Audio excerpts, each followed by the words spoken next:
I'm having a craving right now and I don't know what to do. Feels like this feeling never left me alone because I'm trying to resist it so much. Like other people say, I'm trying to keep myself busy, but it's not working. This feeling is still there, even increasing the dosage of pain. But that's not my reality anymore. I find a way out and become a non-smoker for 5 years, and this number only goes up. I would like to share what method I use to quit without any willpower in just 3 steps. The first one is understanding the identity. Since we smoke wherever occasion we go, we kind of stick to this habit to ourselves. Smoking becomes us, we become smoking. And when we try to quit this habit, we can't help ourselves to crave this thing because we're technically trying to quit ourselves. So in this situation, we have to create a different identity. I want you to ask this question to yourself. What type of a version of you is not smoking? What does he look like? What type of clothes he wear? How he smells? Does he have cash in his pocket? And so many more detailed questions like this. We're gonna create a moment in the future. Once we created the moment, we're going to live on this period directly. Here's why most of smokers fail. This is point A, which is a smoker. This is point B, which is a non-smoker. And this is the deadly transaction period which 1 million smokers fail each year. If a normal person wants to quit smoking,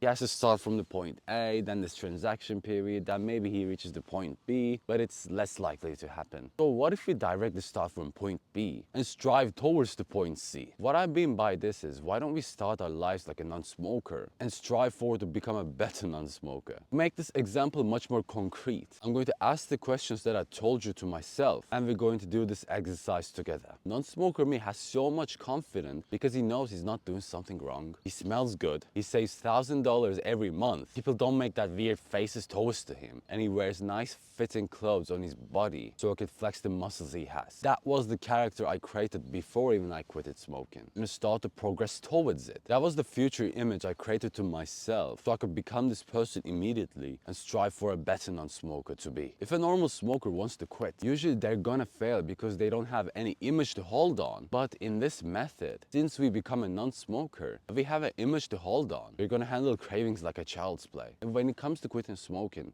it's all about handling the cravings. Once we passed 1 to 2 cravings with this method so easily, identities start to manifest itself into the future. The second one is visualizations. To support the identity we establish, we have to play a mental movie in our mind so we could become the person who's able to quit smoking so easily. This step is so effective because our bodies and nervous systems cannot differentiate what's real or not. They just reacted towards to the goal we set. To make this example much more concrete, I want you to imagine a moment which you got worried. What happens in your mind right now? You probably see a mental movie in your brain, which things not going right, and so much more. Even if you notice it so clearly, the image you see in your mind becomes into reality. You start to breathe less without even noticing. So what if we use this method into positive and quit smoking with that? That's what I did exactly. I established the identity I want to become in the first step, and I heavily bombard this identity with the second step I told you. To give you another example, I want you to do this visualization exercise with me. You could understand this concept even more and use it to become a non-smoker. I'm not feeling very good about myself